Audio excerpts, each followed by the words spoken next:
প্ল্যানের মধ্যে আমরা দেখতে পাচ্ছি চাঁদাবাজি, কোন সন্ত্রাস কায়েম করছে, বিভিন্ন ধরনের হুমকি দিচ্ছেন। আপনাদের এই রাজনীতি বাংলাদেশে আর চলবে না।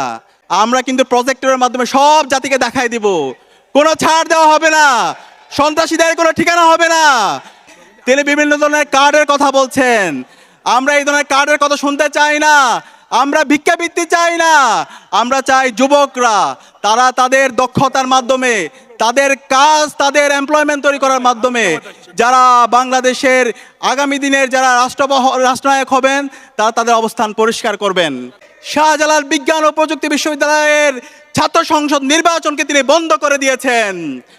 একই সাথে আমরা বলতে চাই, যারা এখনো চাঁদাবাজি করছেন, যারা এখনো সন্ত্রাস কায়েম করছেন, যারা এখনো বিভিন্ন ধরনের হুমকি দিচ্ছেন, আপনাদের এই রাজনীতি বাংলাদেশে আর চলবে না। যারা এই দুর্নীতি করছেন, সন্ত্রাস করছেন, চাঁদাবাজি করছেন, আমরা কিন্তু প্রজেক্টরের মাধ্যমে সব জাতিকে দেখাই দিব, কোনো ছাড় দেওয়া হবে না, সন্ত্রাসীদের কোনো ঠিকানা হবে না। সুতরাং সন্ত্রাসীরা ইতিমধ্যে আমিরে জামাত বলেছেন 40 লক্ষ যুবকের তিনি চাকরির ব্যবস্থা করবেন। বাংলাদেশে ইতিমধ্যে বেকার আছে 25 লাখ। তাহলে যারা এই চাঁদাবাজি করছেন, টেন্ডারবাজি করছেন, সেগুলো ছেড়ে দেন। জামাত ইসলামী ক্ষমতা আসার পরে সকল বেকারের চাকরির ব্যবস্থা করবে ইনশাআল্লাহ। দীর্ঘ 16 বছরে যারা আমাদের সাথে একসাথে ফেসিবাদের বিরুদ্ধে আন্দোলন করেছে, যারা জুলুমের শিকার ছিল, সেই দলের দেশনায়ক বলেছেন আই হ্যাভ এ প্ল্যান, এবং আমরা আশাবাদী হয়েছিলাম আমরা এই প্ল্যান শুনতে চাই। কিন্তু আমরা দেখতে পেয়েছি আই হ্যাভ এ প্ল্যান, সেই প্ল্যানের মাধ্যমে বাংলাদেশে জুলাই বিপ্লব পরবর্তী বাংলাদেশের প্রতিটি ক্যাম্পাসে ক্যাম্পাসে যেই গণতন্ত্রের ধারা অব্যাহত হয়েছে, সেই গণতন্ত্রের ধারাকে তিনি বিভিন্ন ধরনের ইঞ্জিনিয়ারিং করে, নির্বাচন কমিশনের সামনে মব তৈরি করে এবং বিচার বিভাগকে প্রভাবিত করে শাহজালাল বিজ্ঞান ও প্রযুক্তি বিশ্ববিদ্যালয়ের ছাত্র সংসদ নির্বাচনকে তিনি বন্ধ করে দিয়েছেন। এবং তার প্ল্যানের মধ্যে আমরা দেখতে পাচ্ছি তিনি বিভিন্ন ধরনের কার্ডের কথা বলছেন।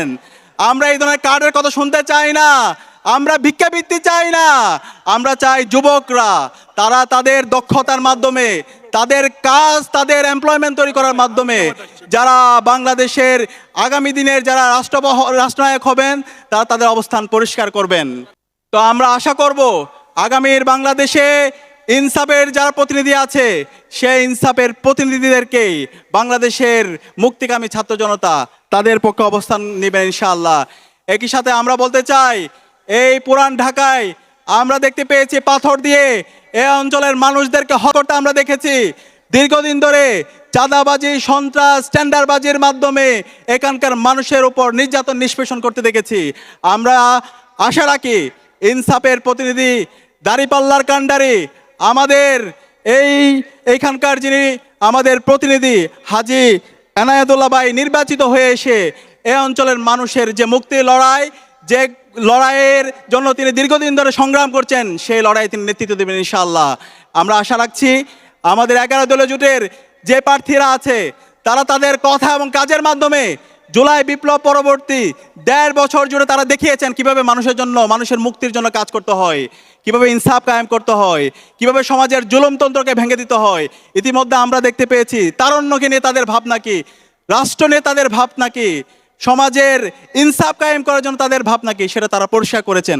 আমরা আশা করছি বাংলাদেশের ইতিমধ্যে তরুণরা প্রতিটি ক্যাম্পাসে 5টি ছাত্র সংসদ নির্বাচন হয়েছে, সেখানে তরুণরা ইতিমধ্যে ইনসাফের প্রতিনিধিদেরকে বাছাই করে নিয়েছে এবং আগামী 12 ফেব্রুয়ারি যে জাতীয় নির্বাচন হবে, সেই নির্বাচনে ইনসাফের প্রতিনিধি দাঁড়িপাল্লার কাণ্ডারি এবং 11 দলীয় জোটের যে প্রতিনিধিরা আছে তাদেরকে দেশের মানুষরা ভূমিধস বিজয়ের মাধ্যমে বিজয় করে নিয়ে এসে বাংলাদেশে ইনসাফ কায়েমে তারা সহযোগিতা করবে ইনশাআল্লাহ। আপনারা কি পারবেন ইনশাআল্লাহ?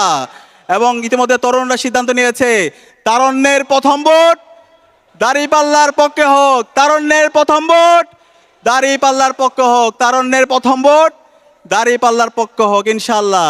আপনাদের এই অঞ্চলের যিনি নেতা, ঢাকা 7 আসনের নেতা এনায়েত ভাই, তার কাজের মাধ্যমে, তার কথার মাধ্যমে তিনি প্রমাণ করেছেন। আমরা আশা রাখছি ইনশাআল্লাহ নির্বাচিত হয়েছে, আপনাদের প্রত্যেকটা কমিটমেন্ট তিনি কাজের মাধ্যমে বাস্তবায়ন করবেন ইনশাআল্লাহ। একই সাথে আমরা বলতে চাই, যারা এখনো চাঁদাবাজি করছেন, যারা এখনো সন্ত্রাস কায়েম করছেন, যারা এখনো বিভিন্ন ধরনের হুমকি দিচ্ছেন, আপনাদের এই রাজনীতি বাংলাদেশে আর চলবে না।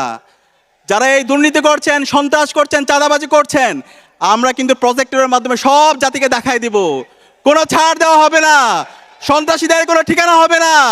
সুতরাং সন্ত্রাসীরা ইতিমধ্যে আমিরে জামাত বলেছেন 40 লক্ষ যুবকের তিনি চাকরির ব্যবস্থা করবেন। বাংলাদেশে ইতিমধ্যে বেকার আছে 25 লাখ। তাহলে যারা এই চাঁদাবাজি করছেন, টেন্ডারবাজি করছেন, সেগুলো ছেড়ে দেন।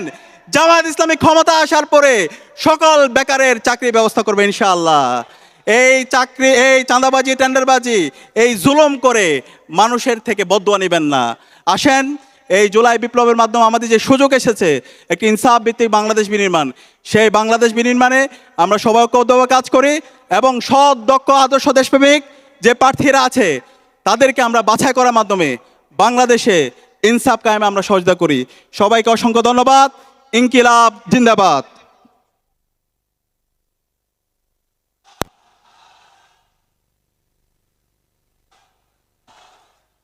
নারে তাকবীর।